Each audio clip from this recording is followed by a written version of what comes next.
E sejam muito bem-vindos ao programa onde a saúde é a estrela. E hoje a gente vai falar de um assunto que quase sempre é comentado aqui no programa, mas hoje a gente trouxe uma autoridade para falar sobre isso. Todos os médicos falam da automedicação. Só para você ter uma ideia, nos Estados Unidos, quase metade das internações hospitalares não são por causa de doença, não. São por causa da maneira com que as pessoas tentam resolver as próprias doenças. Então vamos entender direitinho o que é a automedicação, mas se eu levar muito a sério o que os médicos dizem aqui, eu vou ter que até ir para o médico para eu tomar uma aspirina para dor de cabeça?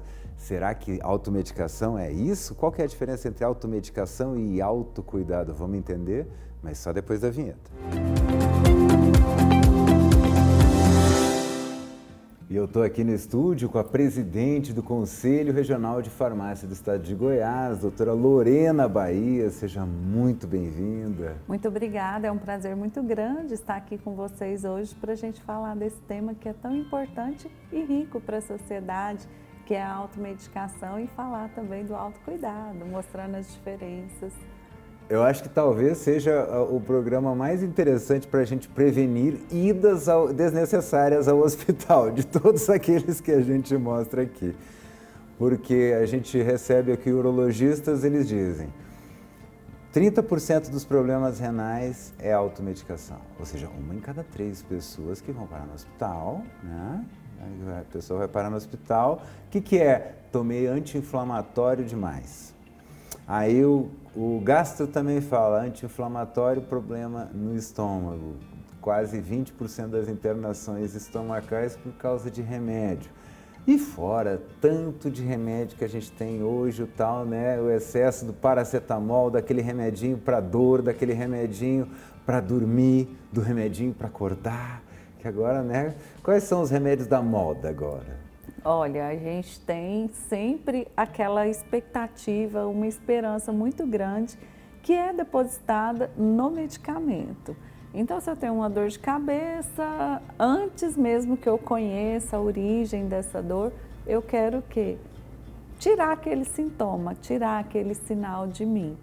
Então, as pessoas, como você bem relatou, usam medicamento para dormir, depois usam medicamento para prestar mais atenção, para ter o foco, usa medicamento para conseguir melhores resultados, um melhor desempenho na academia, depois eu uso medicamento para tratar minha calvície. Então, a vida hoje é muito medicalizada.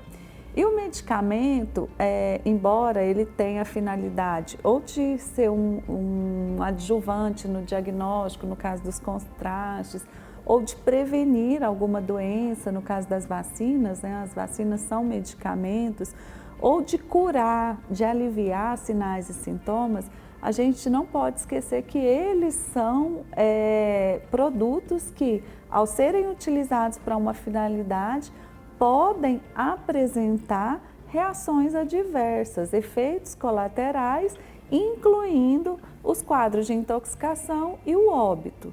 Então, você pontuou muito bem a questão das internações que são frutos do uso de medicamento. E esse uso ele pode acontecer de uma forma inadequada, muitas vezes sendo fruto de uma automedicação.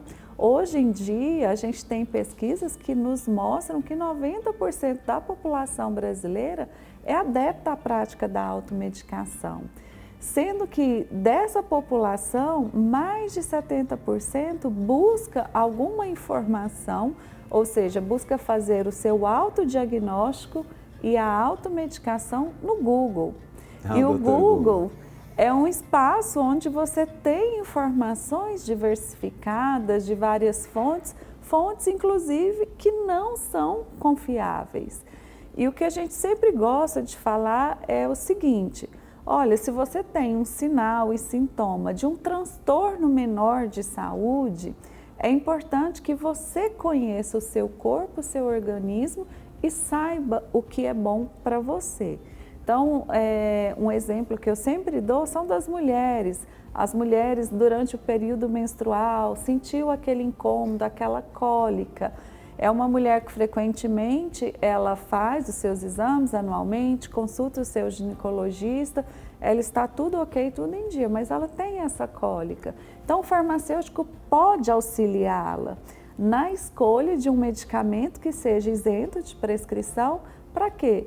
Para quando ela sentir esse incômodo, ela sim poder ter acesso a um medicamento que vai aliviar aquele sinal e vai impedir que essa paciente ocupe, talvez, uma vaga de uma consulta médica, de um serviço de saúde mais complexo, já que ela se conhece, sabe o que ela está sentindo naquele momento e teve auxílio de um profissional de saúde, que é o farmacêutico.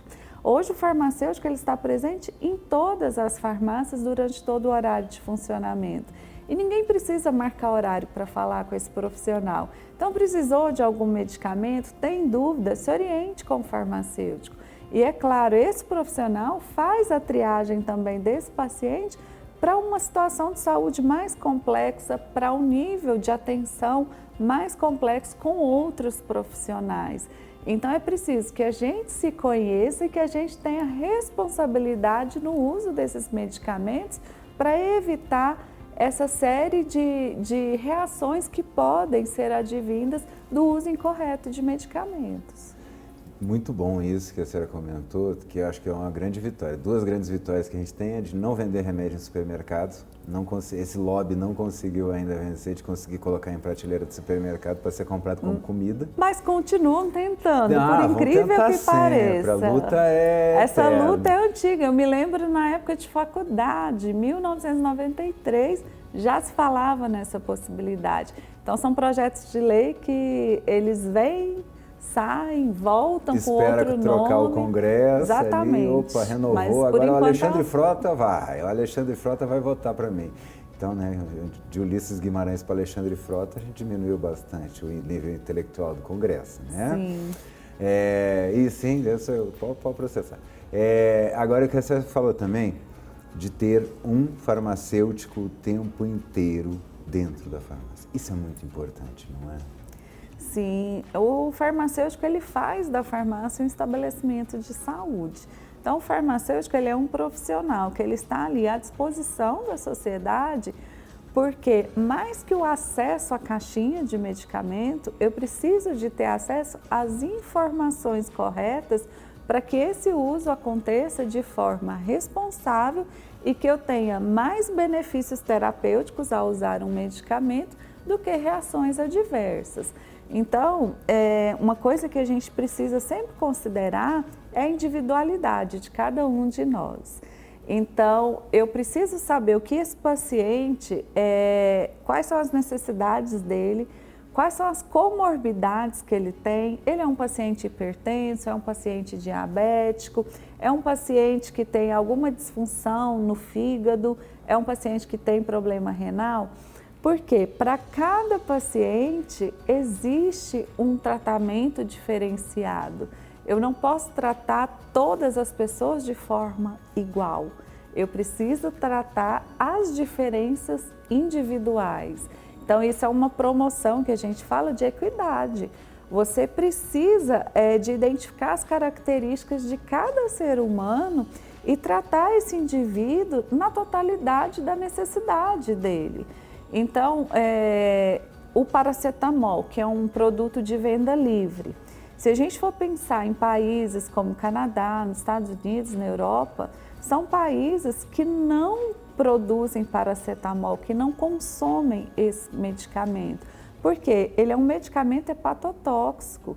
Então, ele é contraindicado, por exemplo, para pacientes que fazem uso frequente de bebida alcoólica. Porque eu posso sobrecarregar o fígado desse paciente e desenvolver nesse paciente uma hepatite medicamentosa. Então, existem situações que são avaliadas pelo farmacêutico no balcão da farmácia. Então, esse profissional ele está ali para além da entrega da caixinha, para além da dispensação, mas para te ouvir, identificar suas necessidades e poder te acolher e te atender da melhor forma possível. E uma coisa que a gente sempre tem que ter lembrança quando a gente fala de medicamento, isso já é da época de Paracelsus, O que diferencia o medicamento de um veneno é a dose. É a dose. Então, às vezes, eu vou usar um medicamento sem necessidade, eu posso usar uma superdosagem desse medicamento e desenvolver um quadro de intoxicação, inclusive levar a óbito. Se a gente pensar nas internações por intoxicação no nosso país, o medicamento ele ocupa o primeiro lugar desde 1997. Então, é a principal causa de intoxicação no nosso país. O medicamento ele intoxica mais do que um agrotóxico, intoxica mais do que as drogas ilícitas. Então, é um produto que é largamente consumido. Acontece com frequência acidentes domésticos envolvendo o uso de medicamento. Às vezes, o medicamento ele fica condicionado ao alcance de crianças, de animais domésticos. Às vezes, a gente tem idosos também com acesso facilitado a medicamento e ele se confunde, toma o mesmo medicamento 2, 3 vezes. Então, todas essas questões, elas precisam ser pensadas. E hoje o farmacêutico ele está disponível para isso, para te auxiliar, para retirar as suas dúvidas. Eu gosto sempre de orientar as pessoas. Você tem, eu acredito que você tenha também nessa casa, a farmacinha caseira. Claro. Então, foi na farmácia, leva a sua farmacinha, fica lá com o farmacêutico para separar os medicamentos que precisam ser inutilizados, fazer o descarte correto desses medicamentos na farmácia. Hoje a gente tem uma série de farmácias que recolhem medicamento vencido, medicamentos que estão fora do prazo de validade. Então, é necessário a gente fazer isso e fazer a separação de medicamentos. Isso é interessante porque o medicamento ele é igual pilha, ele é altamente poluente, né? Não Sim, tem uma contaminação dos lençóis freáticos. Então, não é uma substância inerte que você pode descartar no vaso sanitário, no lixo comum. Muita gente, às vezes, pega aquele restinho de xarope, joga lá na pia. Isso tem uma contaminação que retorna para as nossas casas. Principalmente quando se trata de antimicrobiano. Então, a gente tem estudos que mostram que os próprios lençóis freáticos estão contaminados com algumas substâncias que são usadas no controle das infecções. Então, talvez aquele medicamento volta para a nossa casa, né, pelos lençóis, através da água que a gente consome. E quando você realmente tiver necessidade de usar um antibiótico, pode ser que ele não faça efeito, porque você já está resistente àquele medicamento da água de uma forma indireta. Interessante também que a senhora colocou da questão de medicamentos sem receita.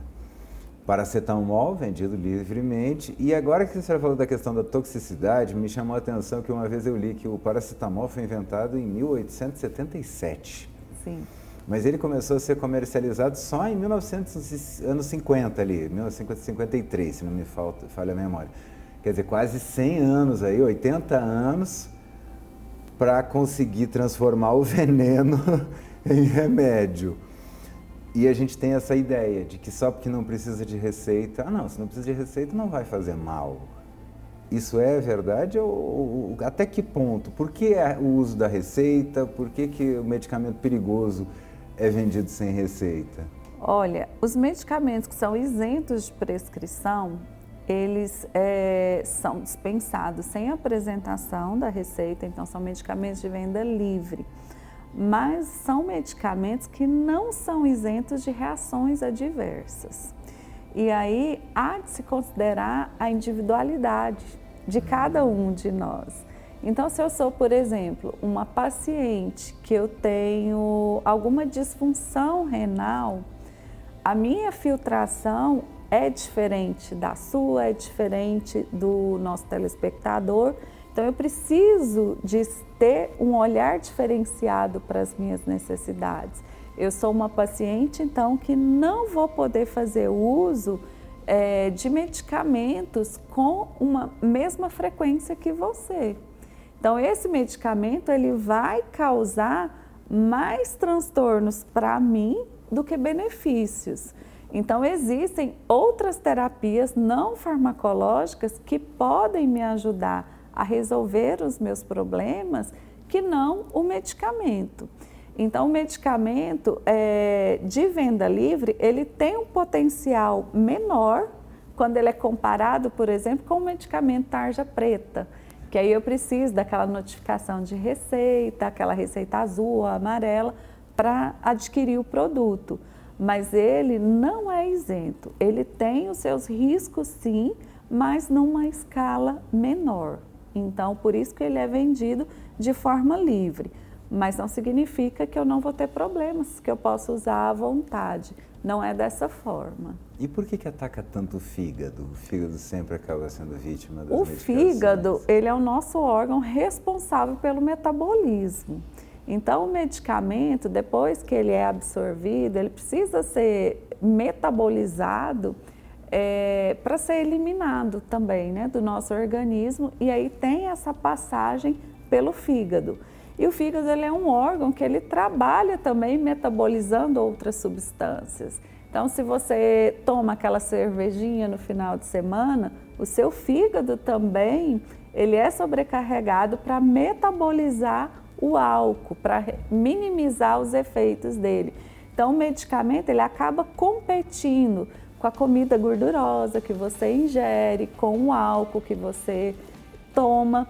Então, o fígado, ele acaba se sobrecarregando com essas substâncias e isso pode desenvolver um quadro, por exemplo, de uma inflamação, de uma infecção, de uma hepatite, de uma cirrose. Então, existem doenças, né? Existe a cirrose medicamentosa, né? A gente acha que é só da cachaça, não é não. Não, tem o medicamento, ele causa sim, né, algumas doenças hepáticas e isso traz transtornos para o indivíduo que tem problema hepático. E o paracetamol é um desses candidatos. O paracetamol, ele é hepatotóxico, ele por si só, a sua molécula é tóxica para quem tem algum problema hepático. Então, a sobrecarga com ele, ela é grande, você sobrecarrega mesmo o fígado quando faz uso do paracetamol. E se o ser humano pudesse resolver todos os seus problemas com uma única pílula,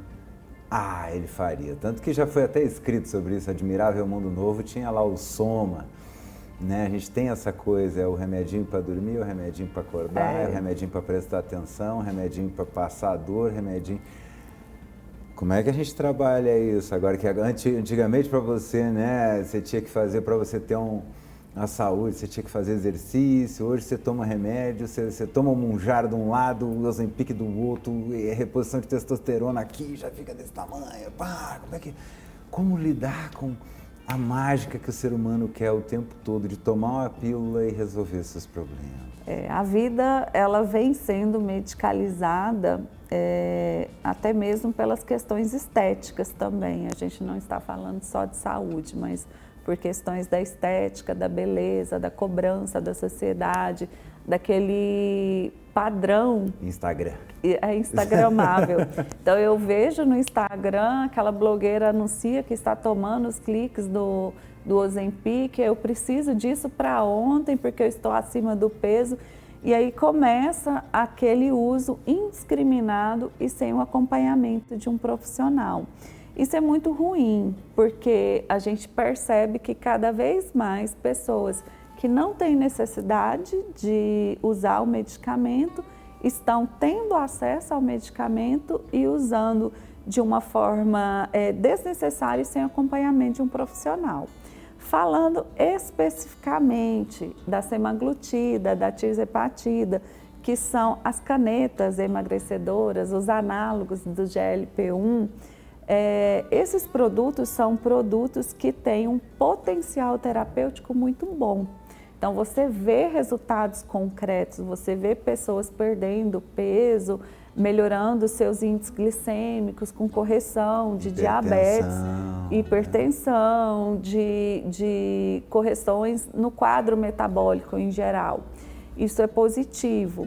Mas, por um outro lado, são medicamentos que precisam de um acompanhamento profissional. Então, Então, em primeiro lugar, eu preciso de um acompanhamento médico. Esses produtos são produtos que devem ser prescritos exclusivamente por médicos.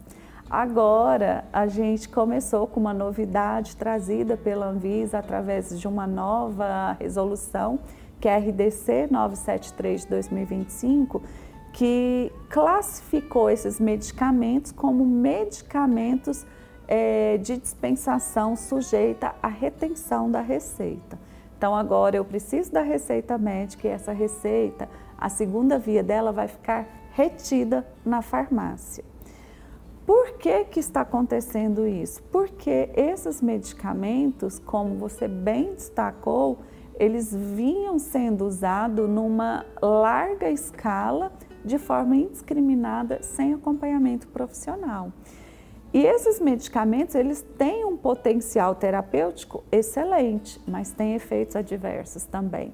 Então, são medicamentos que os pacientes geralmente relatam quadros de náusea, de vômito, de distúrbios gastrointestinais, diarreias, cólicas, mas existem quadros mais graves, onde esse paciente ele pode desenvolver uma pancreatite aguda, ele pode desenvolver pedras na vesícula, pode piorar o seu quadro de retinopatia diabética.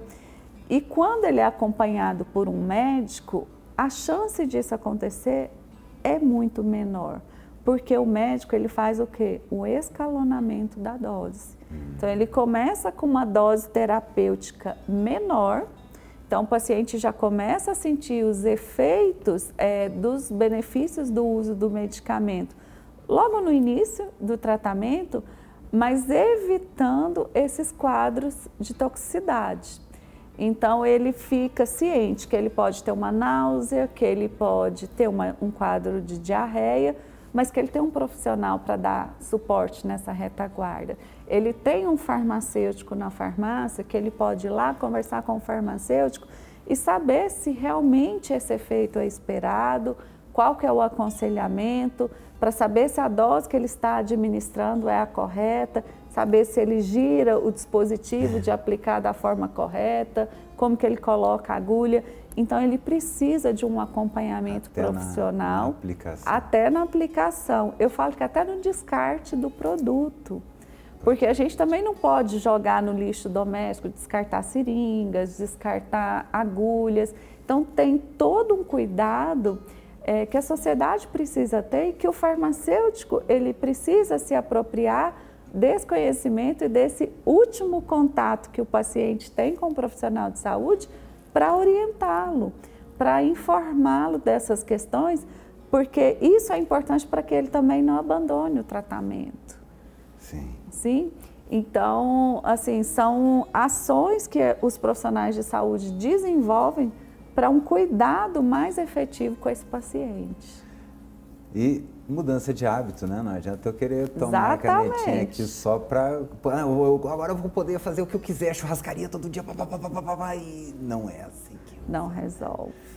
A gente sempre fala que esses tratamentos para emagrecimento, para controle glicêmico, é uma tríade. Então, você precisa associar o tratamento farmacológico a medidas não farmacológicas, como atividade física. Atividade física é um medicamento, é um remédio que a gente fala, porque traz resultados muito positivos. Associar também a uma alimentação balanceada, então dar preferência para comida de verdade, incluindo aí as frutas, verduras no seu cardápio.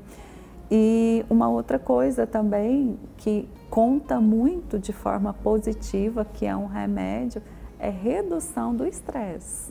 Então a gente precisa ter aquele momento, né, de você relaxar, fazer uma leitura, passear com o seu animal de estimação, se conectar, fazer suas orações. Então tudo isso ajuda no seu tratamento.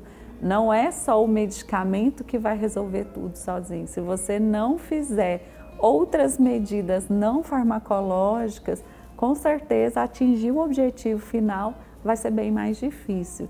Então, é uma série de mudanças mesmo, de hábito de vida, que a gente precisa parar e ter, porque senão a vida nos para.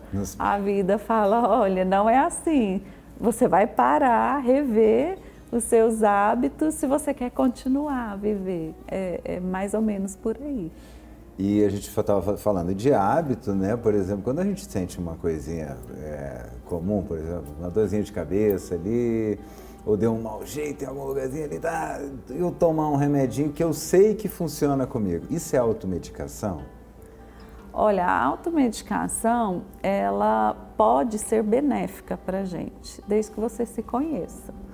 Você falou, eu sei que esse medicamento faz bem para mim, foi uma situação momentânea, passageira, dei um mau jeito, acordei com o pescoço doendo, a cabeça doeu, estou com um resfriado, coriza. São transtornos menores de saúde e que o indivíduo que desenvolve o autocuidado, ele tem sim a capacidade de amenizar sinais e sintomas sem comprometer um diagnóstico correto. O que você não pode fazer é ter essa dor de cabeça por mais de 3 dias seguidos, tentar resolver esse quadro sozinho, porque aí sim você precisaria de consultar com o médico, de fazer os exames ideais e receber um diagnóstico. Por que essa cabeça está doendo? Eu estou com a pressão alta? Eu estou com problema de visão? Eu tenho alguma doença cardiovascular que precisa ser investigada, acompanhada e tratada? Então, o que a gente não pode é avançar. Tem aquele ditado que fala que de médico e louco todo mundo tem um pouco. E com o Google isso se potencializou no nosso meio. Então as pessoas, às vezes na pressa de não querer faltar ao trabalho, não querer perder um compromisso, ela vai lá, se automedica, digita o que ela sente ali na internet, busca auxílio para esse tratamento e aí é uma automedicação. E isso pode ter um desdobramento ruim para ela. Mas quando ela se conhece, quando ela é consciente, ela quer só um alívio momentâneo, tudo bem. Não é um problema de saúde pública. Não vai incomodar seu médico para tomar uma aspirina, né? Não, é bem isso. Mas então, olha, infelizmente nossa entrevista voou. Você vai ter que voltar aqui só para falar de Ritalina e Zolpidem. Rápido. Vai ser um prazer estar aqui com vocês novamente. Tá uma loucura. Ritalina e Zolpidem são medicamentos largamente usados, inclusive como droga de abuso. Sim, né? Zolpidem, concurseiro agora adora o tal da Ritalina. Tem vestibular, vou usar a Ritalina, não funcionou, vou passar para o Venvance, vai mudando de medicamentos, tem o Atenta. Então, vai ser um prazer estar aqui com vocês novamente. Gostei muito desse bate-papo mesmo, fiquei muito à vontade e quero colocar o Conselho Regional de Farmácia à disposição de vocês. Aqui no estado de Goiás, nós já somos mais de 15 mil farmacêuticos, então todos, estão à disposição da sociedade. Então, muito obrigada pela oportunidade. Eu que agradeço, com essas dicas maravilhosas. A gente entende, o remedinho é para passar alguma coisa, você tomar uma coisinha porque você está com dor. Hoje não tem problema não, amanhã continuou, depois de amanhã. Não faz autodiagnóstico, tá? Autodiagnóstico talvez seja mais perigoso que a automedicação. Então, tomou, não passou, vai no médico. Isso. Não consulta o Dr. Google, não. O médico passa muitos anos dentro da faculdade de medicina e depois em hospital. O Google não, o Google só está ali no seu computador. Então cuide de você. O melhor remédio, aqui a farmacêutica falou, o melhor remédio, boa alimentação, exercícios físicos e paz no coração e na cabeça, tá? Evitar estresse, eu sei que é difícil, mas para um pouquinho, para de ler postagem e vai ler um livro. E com esses conselhos a gente se despede até o próximo programa. Um grande beijo.